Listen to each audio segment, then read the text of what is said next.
Praise the lord అండి. మా అన్నయ్య వాళ్ళ పిల్లలు మరి హాలిడేస్కు నా దగ్గరికి వచ్చి ఉన్నారు. మరి వారు ఏదైనా చేయమని అన్నప్పుడు మరి నేను కేక్ చేయాలని, మరి ఈ కేక్ అనేది మరి ఇండియాకు ఎలా వచ్చిందో తెలుసుకోవాలని మరి ఆ కేక్ తయారు చేస్తున్నప్పుడు నేను అనుకొని దాని గురించి మరి సెర్చ్ చేసి ఉన్నాను. ఇండియాకు రావడానికి మరి ఈ కేక్కు ఒక కథ ఉంది. కథ అంటే కథ కాదు, కానీ మరి జరిగినటువంటి చరిత్ర, మరి ఆ చరిత్ర ఏంటో మనం చూద్దాం. ఈ రోజులలో ఏదైనా సంతోషాన్ని, ఆనందాన్ని వ్యక్తపరచాలంటే మరి సంతోషము ఎక్స్ప్రెస్ చేసే ప్లేస్లో మరి కేక్ ఉంటుంది.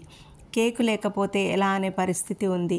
గుడిసెలో ఉన్న వాళ్ళ దగ్గర నుంచి పెద్ద ప్యాలెస్లో ఉన్న వాళ్ళ వరకు కేకు లేని పుట్టినరోజులు కానీ, పెళ్లి రోజులు కానీ, ఎంగేజ్మెంట్లు కానీ, mother's day, father's day, retirement functions మరి ఏదైనా వారికి ఒక సంతోషమైనటువంటి పరిస్థితులు, అంటే ఒక ఉద్యోగము కానీ ఏది వచ్చినా కానీ మరి కేక్ కట్ చేయండి మరి లేని పరిస్థితుల్లో ఉన్నారు. మరి ఆనందానికి సింబాలిక్గా మారింది ఈ కేకు. క్రిస్మస్, న్యూ ఇయర్లో అయితే మరి ఇంకా చెప్పలేము. మరి ఆ సమయంలో అయితే కేకు ఎక్కువగా అమ్ముడుపోతున్నట్లుగా మనము గమనించవచ్చు. ఇండియాలో ఈ కేకు ఎలా వచ్చిందో మరి మనలో చాలామందికి ఈ విషయం తెలియకపోవచ్చు. మొట్టమొదటిగా మరి మొబెల్లాస్ బిస్కెట్ ఫ్యాక్టరీ, ఈ ఫ్యాక్టరీ కాస్త మరి బేకరీగా ఎలా మారిందో మనం తెలుసుకుందాము. మరి ఫస్ట్ కేకు ఇక్కడ తయారు చేశారు. ఇది కేరళలో ఉంది.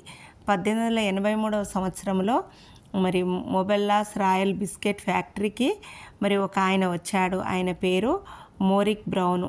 మరి ఆయన క్రిస్మస్ టైంలో మరి ఈ కేకును తయారు చేయమన్నట్లుగా చెప్పారు. మరి స్వీట్స్, బిస్కెట్లు మాత్రమే తయారు చేసే ఈ ఫ్యాక్టరీలో మరి కేకును గురించి మరి లండన్ నుండి మరి ఈ మోరిక్ బ్రౌను కేకు నమూనాను తెప్పించాడు. మరి మొబెల్లా బాపు చాలా ఫేమస్. ఇండియాలో మొట్టమొదటి కేకు మరి తయారు చేసిన ఘనత ఈయనదే. బ్రెడ్, బిస్కెట్స్ తెలిసిన ఈయన మొట్టమొదటిగా మరి ప్లమ్ కేక్ని తయారు చేశాడు. ఇండియాలో మొట్టమొదటి కేకు మరి క్రిస్మస్ రోజున మరి ఈ కేకు తయారైనట్లుగా మనము గమనించవచ్చు.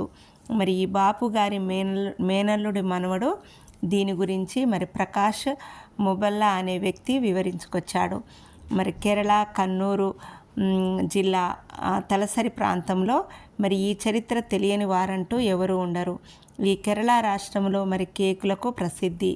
మరి కేకు ఏ విధముగా మరి మెత్తగా ఉంటుందో మన హృదయం కూడా అలా మెత్తగా, సున్నితంగా మరి కలిగి ఉండాలి. మరి కరుణ కలిగి ఉండాలి. మరి కొద్ది మాటలు దేవుడు మన వెనుకల్లో దీవించునుగాక. ఆమేన్.